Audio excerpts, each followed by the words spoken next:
Shalom, selamat bertemu kembali dalam podcast M116 Mazmur 1 ayat 1 sampai ke 6 yang mendasari tentang podcast ini.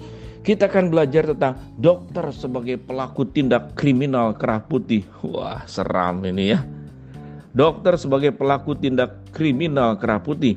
Membaca judul di atas mungkin akan membuat sebagian pengemban profesi dokter geram, marah, dan sakit hati. Saat ini di Indonesia, dokter dituntut untuk menangani banyak pasien dengan bayaran yang belum sesuai harapan mereka. Juga merasa terancam dengan adanya aturan hukum terkait gratifikasi dan fraud layanan kesehatan yang mulai digalakkan pemerintah sejak 2014. Situasi ini membuat sebagian mereka bertanya, apa mungkin profesi mulia dan terhormat sebagai dokter dapat melakukan tindakan kriminal sehingga perlu diancam dengan hukuman penjara?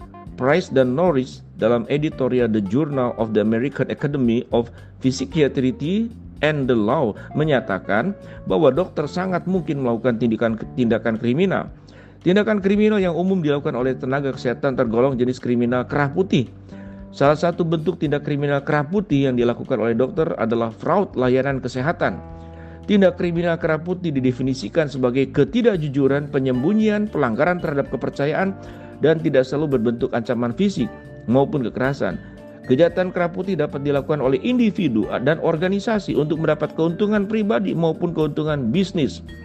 Fraud layanan kesehatan selain dilakukan oleh dokter, dapat juga dilakukan oleh konsumen, supplier, alat kesehatan, dan obat, serta organisasi kedokteran.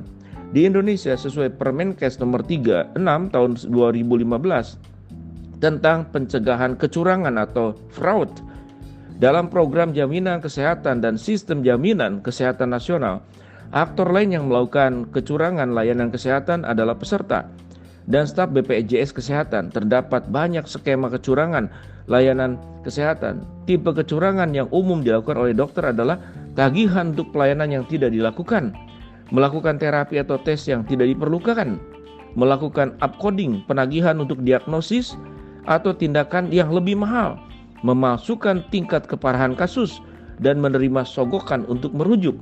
Siapa bilang kecurangan tidak menimbulkan korban? Dana yang terkumpul dari fraud atau kecurangan sebenarnya dapat dialihkan untuk menyediakan cakupan layanan medis yang lebih luas. Dana tersebut juga dapat membantu pengembangan mekanisme dan didesain untuk menutup kekurangan biaya layanan. Kecurangan yang terjadi menyebabkan penurunan cakupan manfaat, perubahan kelayakan program asuransi maupun premi yang lebih tinggi bagi individu maupun pemberi kerja. Dalam kasus ini kecurangan menimbulkan korban dari kalangan peserta dan penyedia korban asuransi. Pasien yang dapat menjadi korban sebagai akibat terjadinya fraud, prosedur yang tidak perlu yang diberikan dokter untuk meningkatkan tagihan dapat membahayakan keselamatan pasien. Ketika dokter melayangkan tagihan untuk layanan yang tidak pernah dilakukan, mereka akan melakukan pemalsuan riwayat medis pasien yang di kemudian hari akan menyebabkan pasien kesulitan untuk mendapatkan asuransi jiwa atau disabilitas. Riwayat medis yang tidak akurat juga mempengaruhi pengambilan keputusan perawatan dan memungkinkan beberapa perusahaan asuransi untuk menolak menanggung pembiayaan atau perawatan yang telah diberikan. Tindakan fraud itu dapat menimbulkan korban dari kalangan dokter. Reputasi profesi dokter dapat ternoda akibat adanya pelaku kecurangan dari kalangan dokter. Tindakan ini juga dapat menimbulkan pertanyaan kritis terkait dengan profesi kedokteran. Dampak kecurangan atau fraud, bacanya gimana ya? Pokoknya tulisnya FRAUD. Yang dapat terukur jelas adalah dalam aspek finansial.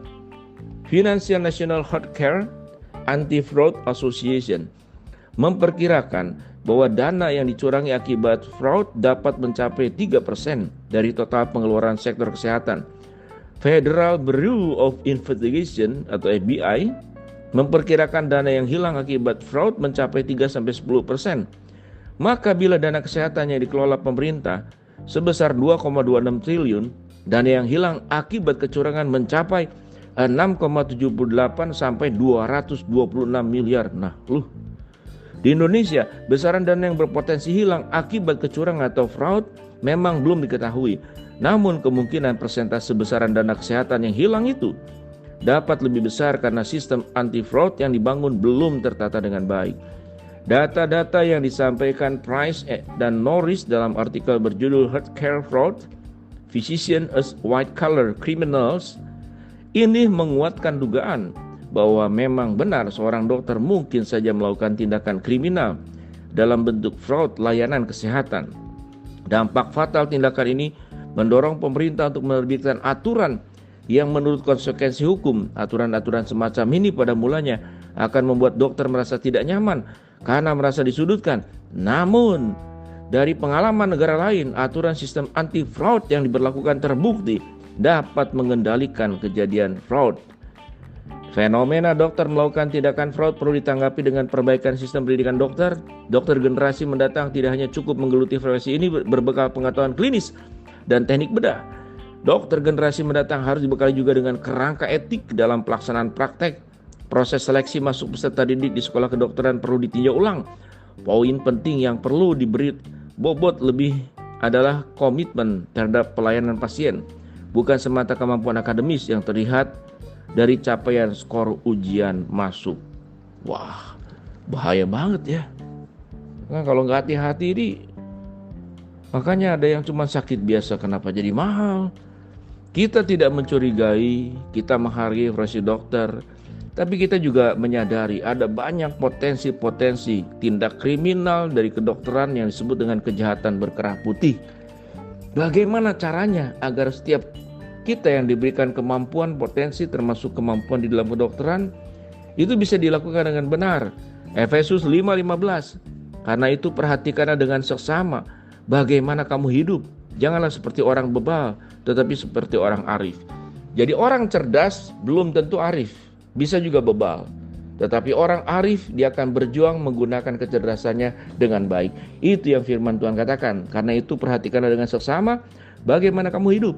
Jangan seperti orang bebal menggunakan kemampuan, potensi, kecerdasan untuk kepentingan pribadi, tetapi bertindaklah seperti orang arif. Shalom, sahabat podcast M116, Mazmur 1 ayat 1-6.